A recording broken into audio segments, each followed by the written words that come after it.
Adlerian psychologist Dr. Oscar Christensen was consulting with a group of teachers, and one day one of the teachers asked Dr. Christensen, "We have a boy who comes into the classroom every day. He goes hobble, hobble, hobble, goes over to his desk and he sits down. At lunchtime he gets up, goes hobble, hobble, hobble over to the water fountain. He bends over, turns on the water fountain, but he doesn't drink. And then he goes hobble, hobble, hobble back to his chair. Does the same thing every day." So Dr. Christensen, we're trying to figure out what's going on. And Dr. Christensen said, well, has anyone sat down with the boy and asked him about the purpose or the goal of his behavior? And they said, no, we hadn't thought about that. We were trying to figure out the cause, why does he do it? He says, no, don't ask for the cause, let's look for the purpose. So they said, okay, we'll do that. So Dr. Christensen left, and 2 weeks later he came by. He said, how's it going with that boy that we talked about? The one that goes hobble, hobble, hobble over to his desk. They said, wow, we figured it out. That's not a problem anymore. He says, you're kidding me, what happened?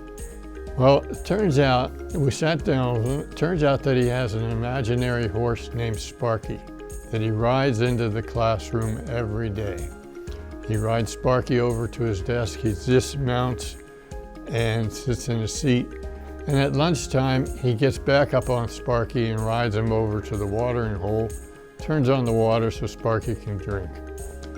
And then he gets back up on Sparky and he rides him hobble, hobble, hobble over to his desk, dismounts, and sits for the rest of the day. Well, Dr. Christensen said, it's wonderful that you found out more about the purpose, the goal of his behavior, but isn't it still an annoyance for the other children in the classroom that he goes wandering around like that? They said, no, we figured it out. So what we do is we have a coat rack in the classroom, and we take it outside into the hallway, and he now ties Sparky up on the coat rack before he comes into the classroom. No problem. Sometimes by seeking to discover the purpose or the goal of a child's misbehavior, we end up discovering solutions that cannot be found when we're misdirected in our search for the cause or the why of a behavior. I hope you found this helpful, and please stay tuned for the next episode of Understanding Yourself and Others.